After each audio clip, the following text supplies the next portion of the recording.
নমস্কার, শান্তির কথা চ্যানেল থেকে সবাইকে স্বাগতম। আমি এই শান্তির কথা চ্যানেল থেকে নতুন এসেছি, সবাই দেখবেন, চ্যানেলটিকে সাবস্ক্রাইব করবেন। তো আমি এই রামপাল মহারাজের যে শিষ্য আছে ওনার কাছ থেকে কিছু কথা শুনতে চাই। তো সেই কথাগুলো হলে, পূর্ণ ব্রহ্মকে, তারপরে হচ্ছে পরম ব্রহ্মকে, তারপরে ব্রহ্মাকে,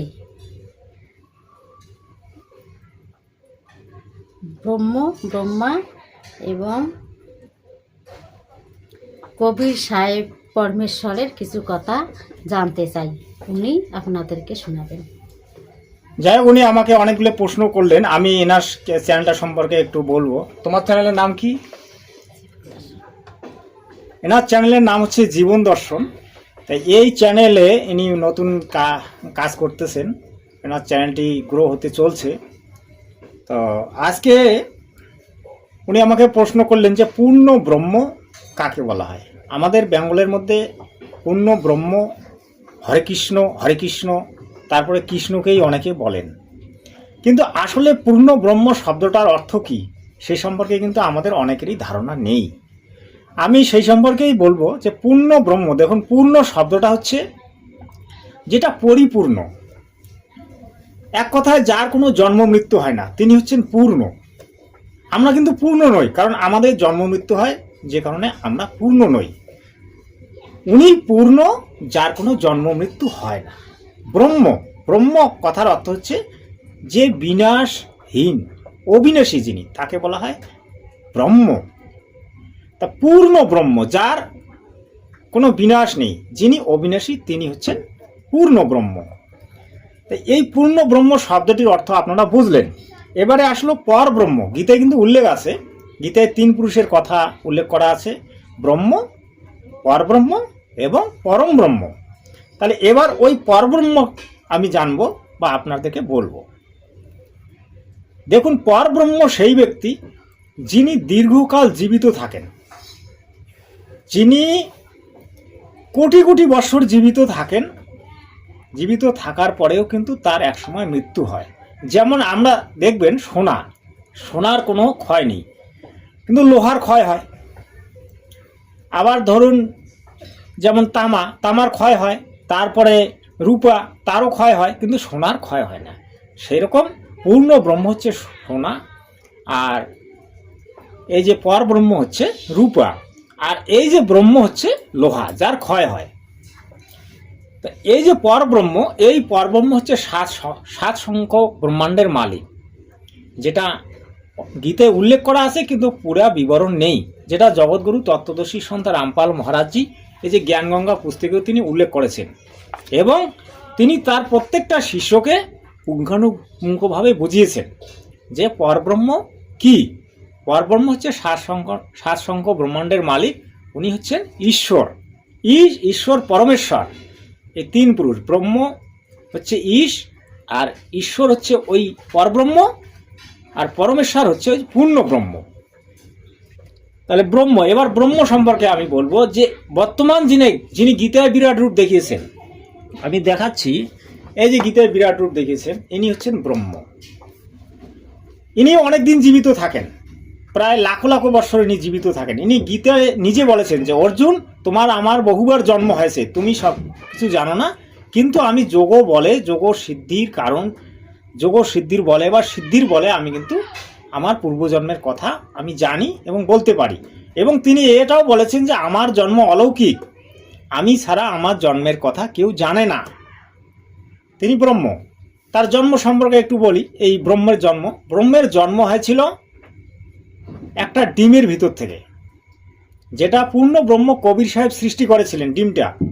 ডিমটা যখন এই পরব্রহ্ম ওই অমৃত সাগরে যখন ডুব দেওয়ার পরে ওখানে নিদ্রিত হলেন, নিদ্রিত হওয়ার পরে তিনি জাগছেন না, তখন ওই কবির পূর্ণ ব্রহ্মের ছেলে অচিন্ত চিন্তায় পড়ে গেলেন। তখন পূর্ণ ব্রহ্মকে ডাকলেন, অর্থাৎ কবির দেবকে ডাকলেন যে পিতা, এইরকম এই পরব্রহ্ম তিনি ঘুমিয়ে পড়েছেন, তিনি জাগতেছেন না, সৃষ্টি করতে অসুবিধা হচ্ছে। তখন কিন্তু ওই একটা ডিম তৈরি করে ওই সাগরের মধ্যে এই অমৃত সাগরের মধ্যে পূর্ণ ব্রহ্ম সেটাকে ঠেলে দিলেন, ঘর ঘর শব্দে সেটা ওই অমৃত সাগরে ডুবে গেল।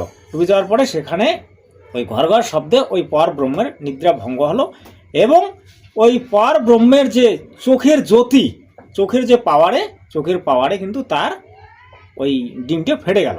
ডিমটা ফেটে যাওয়ার পরে ওইখান থেকে জন্ম হলো এই যে পুরুষের, এই যে কাল ব্রহ্ম, নেই এনার জন্ম হয়েছিল ওখানে। এনার নাম হচ্ছে কাল জ্যোতি নিরঞ্জন ব্রহ্ম কৈল, বিভিন্ন নামে জানা যায়।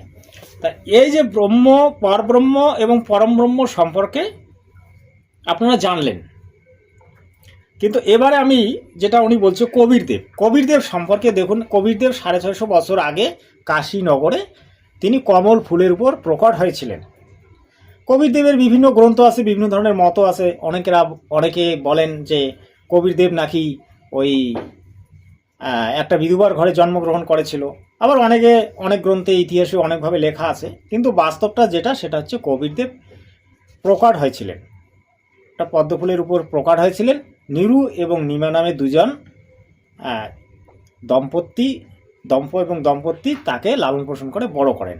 পূর্ণ ব্রহ্মের এমন ক্ষমতা, তিনি যেটা যখন তার মনে পড়ে তখন সেটাই তিনি করতে পারেন, অলৌকিক শক্তি সম্পন্ন। এই যে ব্রহ্ম, যিনি এই যে গীতায় যিনি বিরাট রূপ দেখিয়েছেন, তার গুণ হচ্ছে 1000টা গুণ আছে, তার 1000টা পাওয়ার আছে। আর যিনি পর ব্রহ্ম, তার প্রায় 10,000 পাওয়ার আছে। আর পূর্ণ ব্রহ্মের অসংখ্য পাওয়ার আছে, মানে অসংখ্য গুণ আছে, যেগুলো গণা সম্ভব নয়। এই পূর্ণ ব্রহ্ম থেকে আত্মা সৃষ্টি হইয়াছে এবং আমরা যে আজকে মনুষ্যরূপী এই যে দেহধারী, আমাদের ভিতরে যে আত্মা আছে, ওই পূর্ণ ব্রহ্ম থেকেই কিন্তু আমাদের সকলের আত্মা সৃষ্টি হইয়াছে। তাই আজকে আপনাদেরকে আমি বললাম জগৎগুরু তত্ত্বদর্শী সন্ত রামপাল মহারাজের কৃপায় যে পূর্ণ ব্রহ্ম, পর ব্রহ্ম এবং ব্রহ্ম কি আপনারা সংক্ষিপ্তভাবে জানলেন। যদি আপনারা বিস্তারিত জানতে চান, এই জ্ঞানগঙ্গা পুস্তকটি আপনার ঘরে নিয়ে এসে পড়বেন, তাহলে বিস্তারিত জানতে পারবেন। এবং জগৎগুরু তত্ত্বদর্শী সন্ত রামপাল মহারাজের কাছে যদি আপনারা দীক্ষা নেন বা তার প্রবচনগুলি যদি শোনেন, তাহলে বিস্তারিত জানতে পারবেন। আরও কিছু জিজ্ঞাসা করা আছে? আমি একটা জিজ্ঞাসা করব, শ্রীকৃষ্ণকে অসুর কেন বলা হয়েছিল? শ্রীকৃষ্ণ বাস্তবে কোনো অসুর নয়, যেটা দীনকৃষ্ণ ঠাকুর বলছিল, এটা তুই বলতেছো তো? হ্যাঁ। শ্রীকৃষ্ণ বাস্তবে কোনো অসুর নয়, শ্রীকৃষ্ণ হচ্ছে বিষ্ণুর অবতার। কিন্তু দীনকৃষ্ণ মহাশয় তার নিজস্ব ব্যক্তিগত মত পোষণ করেছেন এবং তিনি নাকি বেদে পেয়েছেন। আসলে বেদে শ্রীকৃষ্ণের কোনো উল্লেখ নেই, এগুলো তার ভূতত্ত্ব। আমরা বলি না এই কারণ আমরাও বিরোধী হয়ে যাই, চ্যানেলের মাধ্যমে বলি না, শত্রু অনেক বেড়ে যায়, যার কারণে বলি না। আসলে দীনকৃষ্ণ নিজের কতগুলো মত উনি পোষণ করে। আসলে কৃষ্ণ কোনো অসুর নয়, কৃষ্ণ একজন প্রেমময় ঠাকুর, যাকে আমরা ভগবানের আসনে বসে পূজা করি। আর বেদের কোনো জায়গায় লেখা নেই কৃষ্ণ অসুর, এগুলো ভুয়ো। তাই তার জন্য তো দীনকৃষ্ণ ঠাকুরকে জনগণ তাকে পিটাই পর্যন্ত করেছিল, পুলিশি হামলা পর্যন্ত হয়েছিল। এখন তিনি সেটাকে পাল্টিয়ে বলছেন যে যুদ্ধের আগে থাকে তাকে অসুর বলা হয়। শ্রীকৃষ্ণ যুদ্ধ করার সময় আগে ছিল, প্রত্যেকটা যুদ্ধক্ষেত্রে তিনি আগে ছিল, সেই কারণে তাকে অসুর বলা হয়েছে।